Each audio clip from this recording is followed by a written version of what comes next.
Sir, ये एक ऐसा चुनाव था जिसमें लोगों ने अपने जो भी उनका घोषणा पत्र था उसके इतर जाके बाकी मुद्दों पे अपने चुनाव प्रचार किए।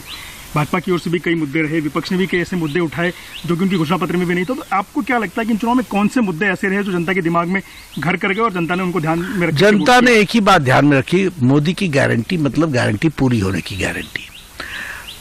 देश सुरक्षित है, देश संबल हाथों में है, मजबूत हाथों में है। देश मोदी जी के नेतृत्व में एक मजबूत सरकार चला रहा है और भारत को सक्षम बना रहा है, आत्मनिर्भर बना रहा है। इसी के लिए वोट पड़ा है। और कुछ विषय कांग्रेस ने भ्रम डालने का प्रयास किया, जैसे उन्होंने अपने मैनिफेस्टो में माइनॉरिटीज को हम स्पेशल प्रेफरेंस देंगे।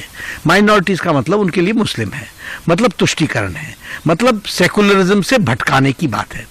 असल सेक्युलर तो मोदी जी हैं, जिन्होंने सारी योजनाएं दी और कभी नहीं कहा कि किसी धर्म को दिया और किसी धर्म को नहीं दिया, सबको दिया, सबको एक साथ पिरो करके लाए। लेकिन ये स्पेशल ट्रीटमेंट, ये तुष्टीकरण, ये डिवाइड एंड रूल की बुनियाद रखी। ऐसी बातों को जब रखी तो भारतीय जनता पार्टी एक जिम्मेवार पार्टी के तरीके से इन बातों को काउंटर करती है और हम काउंटर करने में सफल रहे हैं। सर, भाजपा बहुत शुरुआती दौर से करीब 2-3 दशक से लगातार ये बात कहती है कि हम 370 हटा देंगे, राम मंदिर बनवाने की बात थी। ये पहली बार इसी चुनाव में आप गए हैं जब आपने वो अपना वादा और अपनी महत्वाकांक्षा पूरी की है। तो जनता ने कितना सपोर्ट किया इन मुद्दों, खासकर 370 को हटाने को और राम मंदिर बनाने को? पूरे देश ने। हालांकि राम मंदिर हमारे लिए आस्था का विषय है, राम मंदिर हमारे लिए वोट का विषय नहीं है, राजनीति का विषय नहीं है।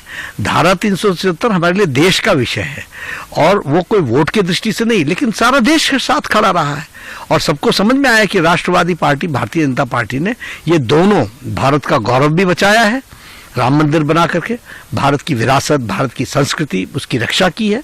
और धारा 370 इसको हटाने से देश मजबूत हुआ है, एकीकृत हुआ है। पहले ये बताइए मतदाताओं से क्या अपील कीजिएगा? खूब वोट दें।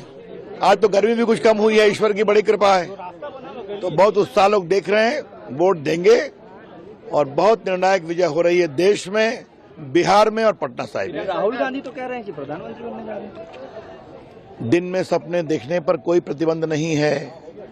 राहुल गांधी के दरबारी लोग तो उनको वर्षों से प्रधानमंत्री को भी देख रहे हैं। अब जनता नहीं देखती तो हम क्या करें? 400 पार का स्लोगन पूरा होगा इस बार? आप देखते जाइए, 4 तारीख 400 पार और जनता के आशीर्वाद से पटना साहिब 4 लाख पार। इंडिया गठबंधन की बैठक भी हो रही है। उनकी बैठक मुझे कुछ नहीं कहना है। धन्यवाद।